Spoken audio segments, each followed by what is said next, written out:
Talk about parabolas, and we can recognize a parabola because its equation always has one term squared. Now later we're going to do stuff with x squared plus y squared or x squared minus y squared, but for now it's not going to have two variables, it's only going to have one, and that's how I know it's a parabola.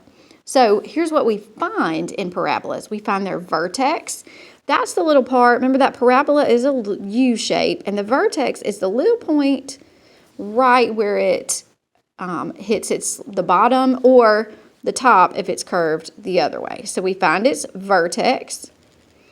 We find its y-intercepts. That's just where it crosses the y-axis. We find its x-intercepts. That's where it crosses the x-axis. And we find out whether it opens up or down because that's an important part of being able to graph it. And if we have all these little bits of information, we can make a pretty good sketch of a parabola. So here's how we find each one, and I'm going to start with the easiest thing, and I have two little examples here side by side. So all you do to find out whether it opens up or down, this is it. It's very simple. Look right at the front. If there is a negative in the front, it opens down. If there isn't, that means there's a positive, because remember we don't usually write those, and that means it opens up.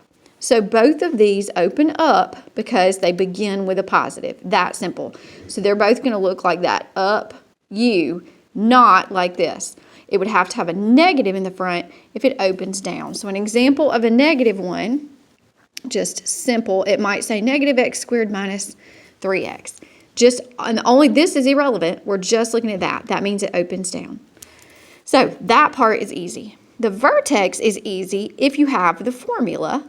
All we do is plug bits in. That's it. So this one, for example, has 1x squared plus 2x. Now, we don't have a c in this one. We imagine a plus 0. So for this equation, we have a plus 0. So our a is 1, our b is 2, and our c is 0. And we plug those things into this little formula. So I wrote negative b, that's negative 2, that's my b, over 2 times a, so 2 times 1. Negative 2 over 2 is negative 1, so there it is. That's the first part of my answer, negative 1. To get the second part, this complicated looking bit, you just take whatever number you got and plug it in. So I take that negative 1 and I plug it in, so I do negative 1 squared plus 2 times negative 1 plus 0. So negative 1 squared plus 2 times negative 1 gives me negative 1. There's my two pieces. They make my vertex. Negative 1, negative 1. Same number twice, which is a little confusing, but it comes from this little formula. So let's do it again. On this one, I go negative b, that's the formula, so I put negative 2 over 2a. So that's 2 times 1. There's my a. This one does have a c, but we're not using it yet. So then I just simplify this fraction. Negative 2 is 2 over 2, and that's 1. So I got the first bit. I got my x part. To figure out what the next part is, I plug the 1 in. So I take that 1 and I put it in here. 1 squared minus 2 times 1 minus 3. When I did that, I got 1 minus 2, that's negative 1, minus 3 makes negative 4. So my point is 1, negative 4. From this formula, you put negative b over 2a. Whatever you get, plug it in, and that gives you the second bit. It's a little bit tricky, but there it is. Okay, then we're going to do our y-intercept, and we're going to stop for today because the y-intercept, again, is pretty easy. Notice that same notation. F of this means plug this in. F of 0 means plug 0 in. So to get our y-intercept, we just go back up to our original and we plug in a 0.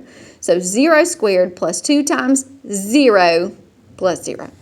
And I get 0. So I plugged 0 in, I got 0 out. That one's a little confusing because it's the same number twice. So let's do it again for this one. I'm going to plug 0 in, 0 squared minus 2, 0 minus 3. When I solve that, I get negative 3. I plugged a 0 in, I got negative 3 out. So my y-intercept is 0, negative 3. Okay, that's enough for today, I think. So I would like you to try to do on this 11 through 18. Let's do those first. I said all of them. So let's do 11, 12, 13, those first three. Tell me, regardless of what it says on the instructions, whether or not they open up or down, find their vertex and their y-intercept, and leave some space because we're going to go back and find their x-intercept next time. So just to get a good start, ask plenty of questions if you get confused.